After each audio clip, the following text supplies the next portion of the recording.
Alright, we are on and popping. Alright, Shalom. First and foremost, we give all praises and glory to Yahweh, Ba'ashem, Yahushua, Ba'ashem, HaKadosh. And response to the apostles, Jeremiah, Ruel, and Shalom to the faithful men, so let's continue doing the work of the Lord. Alright, so now, Lord willing, we're just going to continue on. You know, we spoke about King David, his reign. But now, of course, you know, next is going to be King Solomon. We're going to touch on him, you know, his riches, the things that he did, you know, his government that he set up, and then at the end we're gonna go into pretty much the split of Judah and Israel, you know, the kingdom, you know what I mean, the history of that.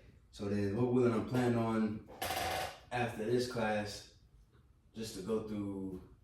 I'm gonna see how I'm gonna do it. It might be like a 2-3 part, maybe like 2, because you know it's a lot of kings of Judah and kings in the kingdom of Israel. So try to touch on them.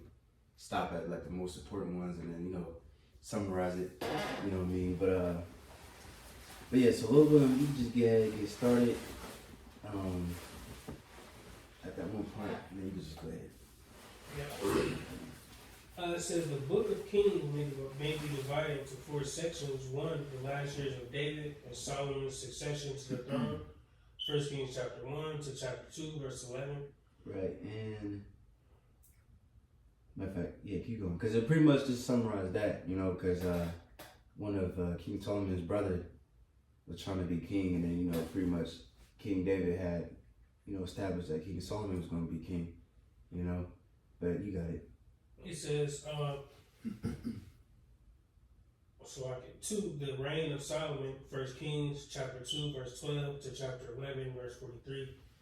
3, the beginning of the divided monarchy to the fall of Israel, 1 Kings chapter 12 to 2 Kings chapter 17 and chapter 4, the last years of Judah, 2 Kings chapter 18, 25. Right. Let me see. Yeah, you got it. Keep going. The succession of Solomon to the throne. 1 Kings chapter 1 and 2 continues the story of David and the struggle for the succession of the throne. Both sides were drawn between Adonijah, David's eldest living son, and Solomon, the son of David, and Bathsheba. Supporting Adonijah were the old guard, the general Joab, and the priest Abiathar. And supporting Solomon were the priest Zadok, the prophet Nathan, and the captain of David's bodyguard, Benaiah. With David close to death, Adonijah prepared to seize control of the kingdom. Nathan, however, requested Bathsheba to go to David and persuade David to proclaim Solomon the next monarch. Following the advice of Nathan, David then appointed Solomon the heir to his throne, and Zadok the priest, and Nathan the prophet anointed the son of Bathsheba king in Gihon. Right, so, you know what I mean, even though King Solomon wasn't the firstborn, but the Lord still had him pretty much become the next ruler. You know what I'm saying? And then, of course, Jake, like I said, try to get up in there, but, you know, what's his name? Joab and others, you know, and at the end of the day, they lost that, you know, pretty much King Solomon became king according to prophecy, you know what I'm saying? And eventually, Joab got put to death, you know, so on and so forth, you see, but you got it. It says, after David died, however, Adonijah attempted to regain some semblance of prestige by asking Solomon to give him Abishag, a young Shunammite woman who had been given to David in his old age, as his wife. To his request, Solomon answered by ordering Adonijah's execution, which Benaiah carried out. Solomon also ordered the execution of the old general Joab for killing Abner and Amasa years earlier. As a loyal supporter of David, an execution again carried out by Benaiah, who also executed Shimei, a man who had cursed David a long time earlier. Prior to these executions was David, before he had died, had requested of Solomon, the new king, banish the priest Abiathar of the house of Eli to Anathoth, an act that confirmed the position of Zadok as the principal priest of Jerusalem. Right. All right. So now this is gonna go into the reign of Solomon, which we're gonna pull up some scriptures for that. Just somebody can get 1 Kings 3, And I believe you can start. Yeah, you can start at 1. Just hold that though. All right. But you I got got it.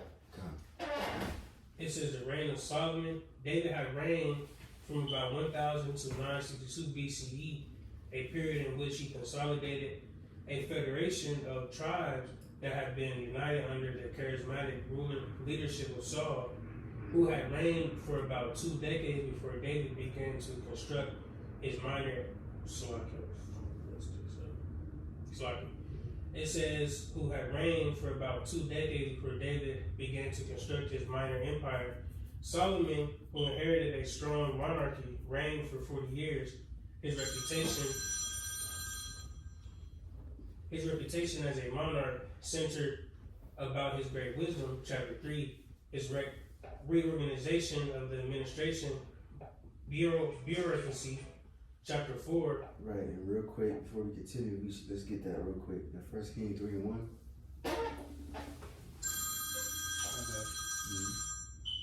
First Kings 3, at the top it says that Solomon made affinity with Pharaoh, king of Egypt, and took Pharaoh's daughter and brought her into the city of David, until he had made an end of building his own house, and the house of Yahweh, and the wall of Jerusalem round about. Only the people sacrificed in high places, because there was no house built unto the name of Yahweh until this day, or until those days. And real quick too, I wanted to speak on the temple, because it's like I wanted to go into, because it was built on it's built on a threshing floor. You know, there's a lot of history in that area. You know what I'm saying? But Lord willing, I think I'm just gonna make a side video. You know, like just a regular video, because that's gonna be a little too long. So Lord willing, we're just gonna mention the temple and just kind of just move on with the history. But you got it. Verse 3, and Solomon loved Yahweh, walking in the statutes of David his father, only he sacrificed of burnt incense in high places. And the king went to Gibeon to sacrifice there, for that was the great high place. 1,000 burnt offerings did Solomon offer upon that altar. In Gibeon, Yahweh appeared to Solomon in a dream by night, and the Most High said, ask what I shall give thee. And Solomon said, thou hast showed unto thy servant David my father great mercy, according as he walked before thee in truth, and in righteousness, and in uprightness of heart with thee. And thou hast kept for him this great kindness, that thou hast given him a son to sit on his throne, as it is this day. And now, O Yahweh my God, thou hast made thy servant king instead of David my father, and I am but a little child.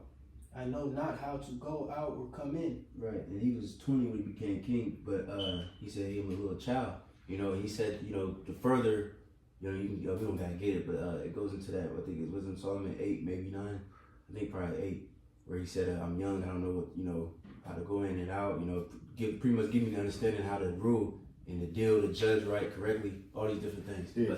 I'm sorry. Either this is how you know. I won't say reincarnation, but like Moses had that issue. Jeremiah had that same issue, but the Lord said, "Don't worry about that, man. I got you. I'm gonna put that oil into you, man. No, you know what I mean? You know what I mean? Right. It's like so, but we always had an issue with that. That's why a lot of people probably were scared to speak, or because our words we're not the most studious. Right. Niggas don't want to be studious now. You know what I mean? Right. And what? Debating Christians? Smack. Yeah. But you know what I mean? So, but those are great prophets, man. Come on, man. Need I say more? Come on. You got it. Kings. Verse 8, it says, and thy servant is in the midst of thy people, which thou hast chosen, a great people that cannot be numbered nor counted for multitude. Give therefore thy servant an understanding heart to judge thy people, that I may discern between good and bad. For who is able to judge this thy so great a people? Right, this is like one of the famous scriptures amongst the brothers. You know, that's a beautiful thing. You know, he didn't, you know, what my fast gonna say. Actually. You got it. And his speech pleased Yahweh, and Solomon had asked this thing. And the Most High said unto him, because thou hast asked this thing, and has not asked for thyself long life, neither has asked riches for thyself, nor has asked the life of thine enemies, but has asked for thyself understanding to discern judgment. Verse 12, keep going. Yeah, keep going. Verse 12, it reads, Behold, I have done according to thy words. Lo, I have given thee a wise and understanding heart, so that there was none like thee before thee, neither after thee shall any arise like unto thee. And I have also given thee of which thou hast not asked, both riches and honor, so that there shall not be any among the kings like unto thee all thy days. Right, so of course, the Lord said, you didn't ask for, women and your enemies and all these different things, like selfish, goals and ambitions.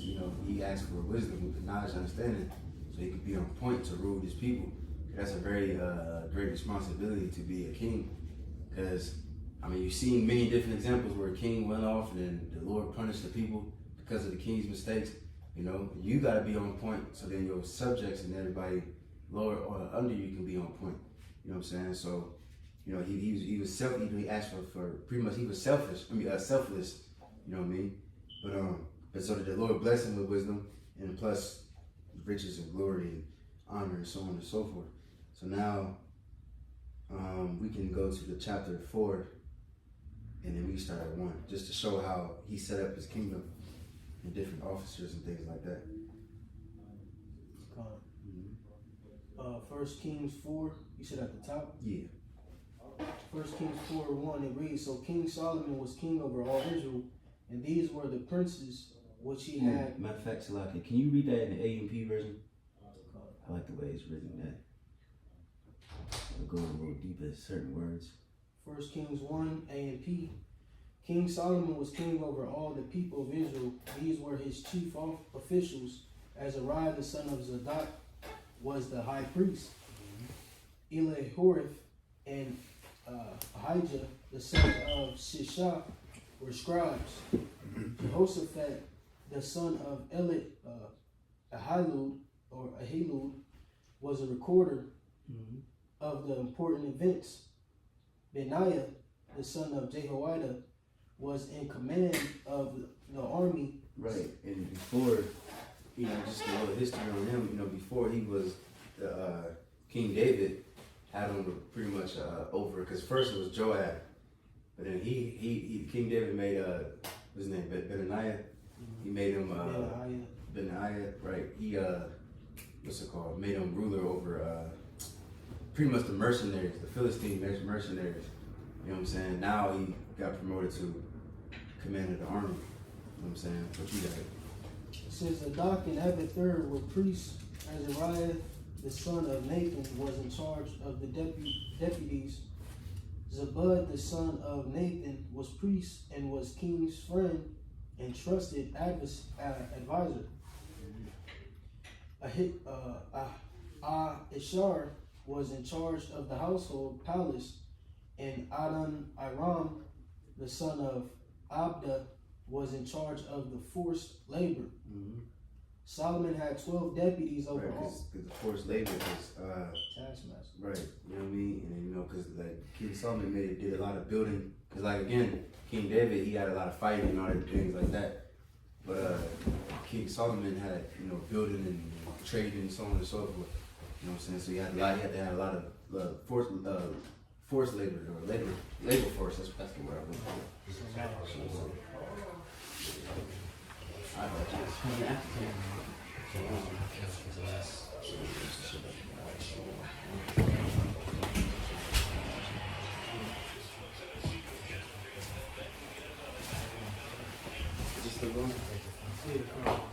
Real quick.